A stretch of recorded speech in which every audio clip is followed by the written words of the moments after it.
আসসালামু আলাইকুম, কেমন আছেন আপনারা সবাই? আশা করি অনেক ভালো আছেন। আমি রুজিনা কুকিং অ্যান্ড ব্লগ থেকে চলে আসলাম আপনাদের সামনে আজকে অনেক মজাদার একটা রেসিপি নিয়ে। আমার আজকের রেসিপি তরমুজ দিয়ে আইসক্রিম, কলিজা ঠান্ডা করা। এই গরমে, কাঠফাটা গরমে দুপুরে যদি থাকে এরকম একটা কলিজা ঠান্ডা করা তরমুজের আইসক্রিম রেসিপি, তাহলে তার কোনো কিছুরই প্রয়োজন নাই। তো চলুন রেসিপিটা দেখে নেই কীভাবে করে আজকের আইসক্রিমের রেসিপিটা করা হলো। চলুন কথা না বাড়িয়ে চলে যাই মূল রেসিপিতে। আর হ্যাঁ বন্ধুরা, এই ধরনের মজার এবং নিত্য নতুন রেসিপি পাওয়ার জন্য আমার চ্যানেলটাকে সাবস্ক্রাইব করতে একদমই ভুলবেন না। যে সকল আপুরা ভাইয়ারা আমার চ্যানেলটাকে সাবস্ক্রাইব করেছেন ইতিমধ্যে তাদেরকে অসংখ্য ধন্যবাদ। তাদের কাছে আমি অনেক কৃতজ্ঞ। আর যে আপুরা ভাইয়ারা এখনও আমার চ্যানেলটাকে সাবস্ক্রাইব করেন নাই, প্লিজ আমার চ্যানেলটাকে সাবস্ক্রাইব করে আমার চ্যানেলের সাথেই থাকবেন। পাশে থাকা বেল আইকনটা ক্লিক করে দিবেন যাতে করে নতুন ভিডিও আপলোডের সাথে আপনাদের কাছে পৌঁছে যায়। চলুন মূল রেসিপিতে চলে যাই। ব্লেন্ডার দ্বারা দিয়ে ব্লেন্ড করে জুস তৈরি করে নিব। জুস তৈরি করে নেওয়া হয়ে গেল। এখন আমি এটাকে একটা ছাঁকনির সাহায্যে সেঁকে নিব। ভালো করে সেঁকে আমি তরমুজের জুসটাকে একটা বাটিতে করে ডিপ ফ্রিজে রেখে দিব 5-6 ঘন্টার জন্য। মানে যতক্ষণ না পর্যন্ত এটা একটা আইসে পরিণত না হয় ততক্ষণ পর্যন্ত।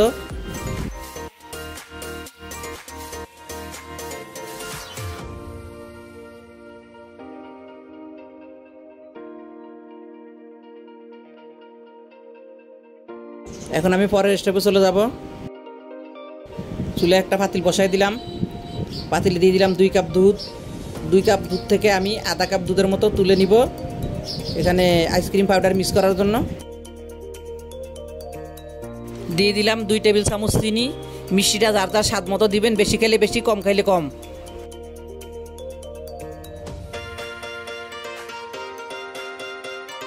হাফ কাপ তরল দুধের সাথে আমি 3 চা চামচ আইসক্রিম পাউডার দিয়ে দিলাম। আমার হাতের কাছে আছে সেজন্য, আপনাদের কাছে যদি না থাকে আপনারা সেই ক্ষেত্রে এখানে 3 চা চামচ কর্নফ্লাওয়ার দিয়ে দিবেন। কর্নফ্লাওয়ার অথবা আইসক্রিম পাউডার, এই দুইটার যে কোনো একটা এখানে দিতে হবে। তো এখন দিয়ে আমি ভালো করে নেড়ে এটাকে মিশিয়ে নিলাম। এখন আমি দুধটাকে একটু বয়েল উঠে নিব। তো দুধটা বয়েল উঠে গেল। তো এখন আমি এখানে আইসক্রিম পাউডারটা মিক্স করে দিব। আইসক্রিম পাউডার দিয়ে এটা ভালো করে নাড়তে হবে, না হলে আইসক্রিম পাউডারের দলা ফেঁকে যাবে।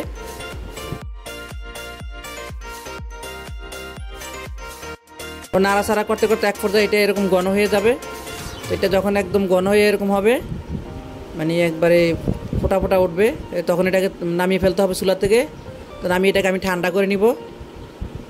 ঠান্ডা করে নেওয়া হয়ে গেলে এটাকে আমি একটা বাটিতে করে নর্মাল ফ্রিজে রেখে দিব 2-3 ঘন্টার জন্য।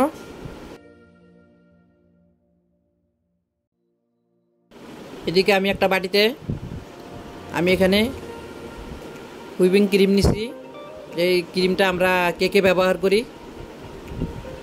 তো সেই ক্রিমটা আমি এখানে 1 কাপের 4 ভাগের 3 ভাগ নিয়ে নিলাম। একটু খালি রাখছি, আপনারা দেখতেই পারতেছেন। তো আমি এখন এটা নিয়ে নিলাম। এটাকে নিয়ে আমি ভালো করে ইলেকট্রিক বিটার দিয়ে বিট করে নিব। আমরা যে কেকের ক্রিম তৈরি করি ঠিক সেরকম করে, অতটা শক্ত হইতে হবে না। তো যাই হোক, এই তো বিট করে নেওয়া হয়ে গেল। এখন আমি এখানে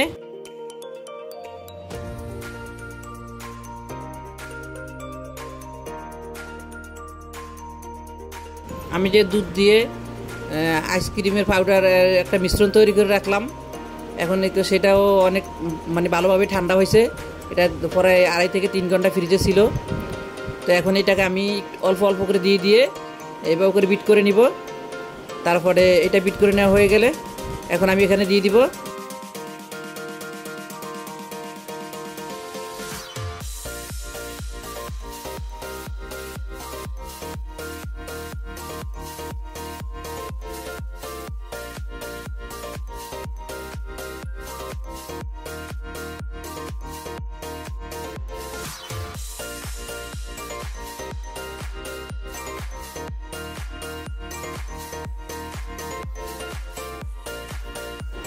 সেই তরমুজের জুসটা। এটাকে আমি দেখেন ডিপ ফ্রিজে রেখে, এই যে 6 থেকে 7 ঘন্টা ডিপ ফ্রিজে ছিল, এটা এখন পুরোপুরি আইস হয়ে গেছে।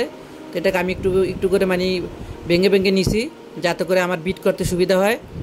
তো এখন আমি তরমুজের জুসটাকেও ভালো করে বিট করে নিব। একদম একটা তরমুজের আইসটা দিয়ে যে আমি 6 থেকে 7 মিনিট ভালো করে বিট করে নিলাম, ফ্লাফি করে নিলাম, এরকম হবে। তো এখন এটাকে আমি একটা আইসক্রিমের বাটিতে ঢেলে নিব। আইসক্রিমের বাটিতে আমি এটাকে ঢেলে নিলাম ক্রিমটাকে। তো এখন আমি এটা একটা রেপিং পেপার দিয়ে ঢেকে দিব। আমার হাতের কাছে তো রেপিং পেপার নাই, তো আমি এখন কি করব, তো দেখেন আমি এটাকে একটা রেপিং পেপার বানিয়ে নিলাম। এখন এটা দিয়ে আমি ঢেকে দিব। ঢেকে ঢাকনা দিয়ে আমি এটাকে ডিপ ফ্রিজে 8-9 ঘন্টা অথবা 10 ঘন্টা যেটাই বলেন না কেন, মানে এটা একটা আইস জমতে হবে বরফের মতো। তো তারপর আমি আবার নামিয়ে আবার বিট করব। এটা আমি এখন ফ্রিজে রেখে দিব।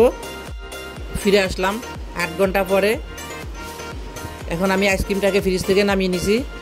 এখন আবার এটাকে একটু চামচ দিয়ে করে নিব। এটা দেখেন অনেকটা আইস জমে গেছে। এটাকে আমি চামচ দিয়ে এখন একটু মানে আলতো করে নিব যাতে করে আমার বিট করতে সুবিধা হয়। তো আমি এখন এটাকে চামচ দিয়ে একটু আলতো করে মানে আলগা করে করে তো আমি একটা বাটিতে তুলে নিলাম। এখন আমি এটাকে একদম কী বলবো ফেলাফি মানে একদম ফুরুফুরি ফেলাফি করে এটাকে আমি বিট করে নিব, মানে যাতে করে আমরা যে কেক তৈরি করি তো এই কেকে যে ক্রিম দিয়ে ডেকোরেশন করি ঠিক সেম ওই ক্রিমের মতো করেই নিব। অতটা শক্ত না হলেও একটু নরম থাকলে কোনো সমস্যা নেই। তো আমি আবার এটাকে 8 মিনিটের মতো বিট করে নিলাম। এই দেখেন এভাবে করে ভালো করে বিট করতে হবে। তো এখনই তো আমার বিট করে নেওয়া হয়ে গেল। এখন আমি এটাকে আবার আইসক্রিম বাটিতে তুলে নিলাম। আইসক্রিম বাটিতে ঢেলে আমি আবার র্যাপিং পেপার দিয়ে আবার ঢেকে দিব। ঢেকে দিয়ে ঢাকনা দিয়ে আমি ডিপ ফ্রিজে এটাকে মানে যতক্ষণ পর্যন্ত আইসক্রিমে এটা পরিণত না হবে ততক্ষণ পর্যন্ত আমি ফ্রিজে রেখে দিব। 12 ঘন্টাও লাগতে পারে, 14 ঘন্টাও লাগতে পারে। মানে এটা আপনার মানে যতক্ষণ আইসক্রিম না হবে ততক্ষণ পর্যন্ত এটা রেখে দিতে হবে। আমরা অনেক সময় বলি 8 ঘন্টা 10 ঘন্টা, আসলে 8 ঘন্টা 10 ঘন্টা কখনো আইসক্রিম জমে না। বড় বাটির আইসক্রিম এটা অনেক সময় লাগে জমতে। তো দেখেন আমার আইসক্রিমটা কিন্তু অনেক আইসক্রিম হয়েছে এখানে। প্রায় আমার 1 লিটার একটা বাটিও ফুরাইছে, আবার আধা লিটার একটা বাটিও ফুরাইছে, আবার আরও অনেকখানি আছে। প্রায় 2.5 কেজির মতো আইসক্রিম এখানে হয়েছে আমার। অনেক আইসক্রিম হয়েছে মাশাআল্লাহ। তো যাই হোক আমি এখানে ফ্রিজে রেখে দিলাম 12-14 ঘন্টার জন্য। আবার ফিরে আসবে 12-14 ঘন্টা পরে।